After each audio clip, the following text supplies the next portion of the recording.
noted Iraqi scientist, was the senior official in charge of the secret biological weapons program. American intelligence agents found Dr. Basel outside of Iraq and confronted him about the biological program.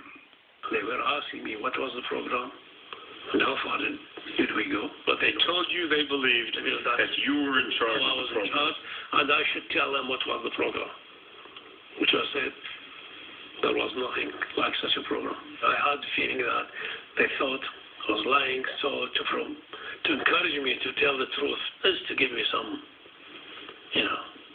money. How much? Around 50, I would say. So the Americans offered you $50,000 for you to tell the truth. It was to encourage me to say what they thought it was the truth. Dr. Basel wouldn't take the money.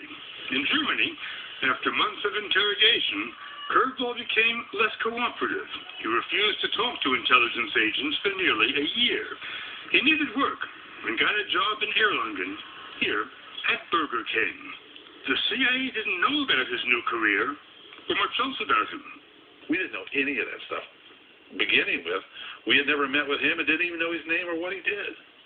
Tyler Drumheller was the CIA's European division chief at the time. He says when doubts were raised inside the agency over Curveball, the skeptics were shouted down. There were meetings that were so angry and so violent, people cursing at each other and yelling, how dare you question us. Curveball had already provided what the Bush administration needed to beat the war drums against Saddam Hussein. He offered the best rationale for the course of action that the White House elected to take. The fundamental argument on weapons of mass destruction did pivot on this guy, Curveball. To make that argument before the world, President Bush selected the most trusted man in his administration, Secretary of State Colin Powell.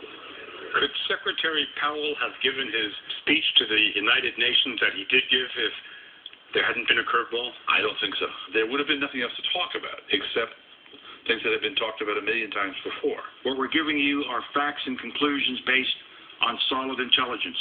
On February 5th, 2003, Powell stated with no qualifications that Saddam Hussein had mobile biological weapons.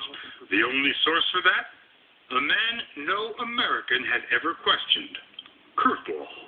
The source was an eyewitness, an Iraqi chemical engineer who supervised one of these facilities.